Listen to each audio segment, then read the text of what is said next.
Alright guys, I'm back with a weekly manga review, and today we have Naruto and Bleach. One Piece is on a break this week, unfortunately, but I know that next week's One Piece chapter is going to be awesome with the Mystery Man showing up. So we do have Naruto and Bleach for this week, and I was looking at the rankings where people can vote for their popular series and Shonen Jump, and I was surprised Bleach is so low. I know that the rankings are about 8 chapters behind, and I was looking back at the 8th chapter and it was Ichigo fighting Opie, and I'm just not sure why it's so low. I really like this arc. I thought it's been doing really well, so I hope Bleach goes back up. I would hate to see it get so low that the editors want them to end the series or want Kubo to end it, because that would just suck. So much time has been invested into this series as a fan, and yes, it's had some down times, and there's been some bad moments in Bleach, but for the most part I have enjoyed it, and I would just hate to see it get rushed to finish. I would really hate to see that. So hopefully it does move back up the rankings, and once they get to the Soul Society invasion, I think it's going to do okay. But yeah, bottom 3 for Bleach? What the hell, man? That's crazy. So, to start with Naruto, chapter 590, and I Will Always Love You. This was an okay chapter. It just shows the beginning of the Ito Tensei wearing off. Madara is gone now. His powers are waning, and his gigantic Susanoo has now disappeared. So that's disappointing, I think, as far as that fight was concerned. I mean, it's Madara. It's something a lot of people were looking forward to, and he just kind of doesn't get defeated, he just disappears. Itachi's about to disappear, but before he does, he shows Sasuke his memories. And that's what the majority of the chapter was Itachi's actual flashback to the night, or the build-up to the night he killed the Uchiha clan. He's talking to his friend who he got the eye from, and the story we've always heard was that Itachi killed his best friend in order to obtain the Sharingan Mangyako, I think it was at the time. And what happened in the flashback that we now know is that his friend gave him the eye in order to protect the Uchiha clan. So Itachi goes to see the leaders, the elders, Danzo, the 2 old people, and Hokage, Saratobi, and then we see Itachi is going to protect the village as a spy on both sides, and he meets this guy with a mask, who is Tobi, and he wants revenge. So Itachi makes a deal: you can have your revenge on the Uchiha, but you cannot touch the actual village of Konoha. So this guy agrees, and he tells him he can't kill Sasuke either. So we see Itachi, he's about to kill his parents. His parents actually accept this. They say they're proud of Itachi, even though they don't really agree with everything he's doing. They don't agree with his decision, but they accept it and they're still proud of him. And he's going to kill them in front of Sasuke, so Sasuke believes that Itachi did kill the whole village. But in reality, it wasn't Itachi, it was Tobi. But I guess Itachi was involved. I mean, he gave the guy, told him what to do. So it was kind of like he's involved, but man, it's just so much has changed when you first read Naruto and you find out about Itachi and how he killed the clan, and then you find out he was forced to do it, and then you find out he didn't even really do it at all. So it's just a huge difference from the start of the series, but I thought it was an okay flashback. At the end, he tells Sasuke he's always going to love him no matter what, and that was it. That was this week's chapter. I'm curious about the Tobi character, especially now that we know it's not really Madara. Like, who could this guy be? I know a lot of people have different theories. Leave your thoughts in the comments below on who you think Tobi is, because I'm curious what other people think. I know some people think it's Obito from Kakashi's flashback, just because of the rearranging of the letters. And I was just wondering now, because of Saratobi, the Hokage in this flashback says that he's going to come up with a plan, just give me time.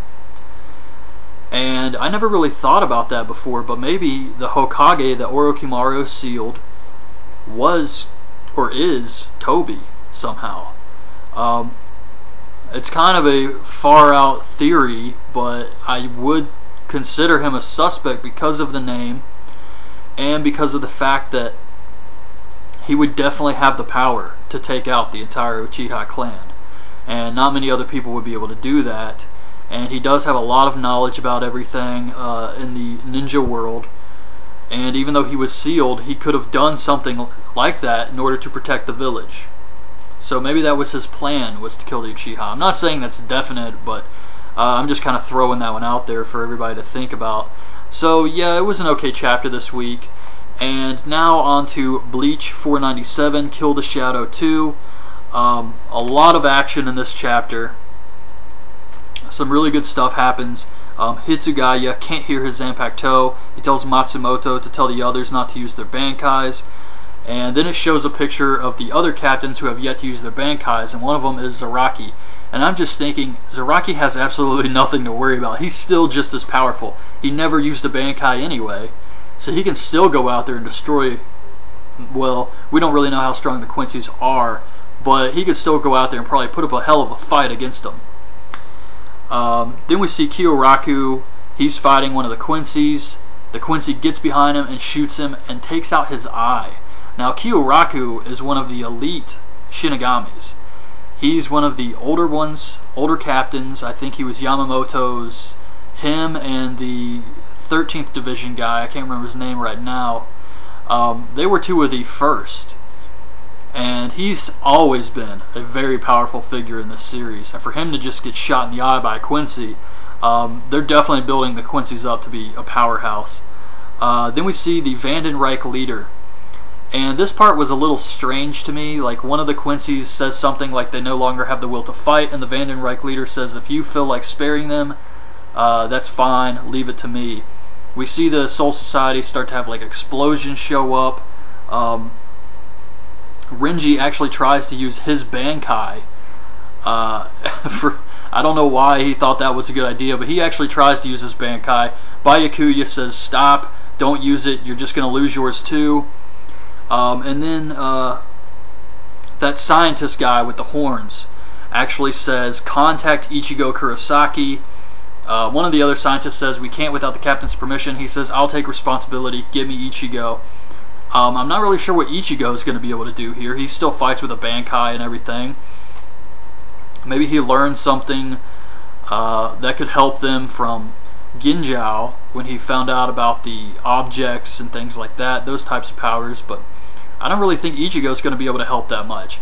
And I know he's super powerful, but still, these guys can take Bankais, and I really have no idea how they're going to be able to stop him so far, and that's a good thing. You want to keep these guys strong so that there's suspense in the arc, and they're doing a great job of that. So I'm not really sure what's going to happen next. I'm thinking that because Aizen is still a prisoner, he's eventually going to get released somehow, whether on purpose or by accident.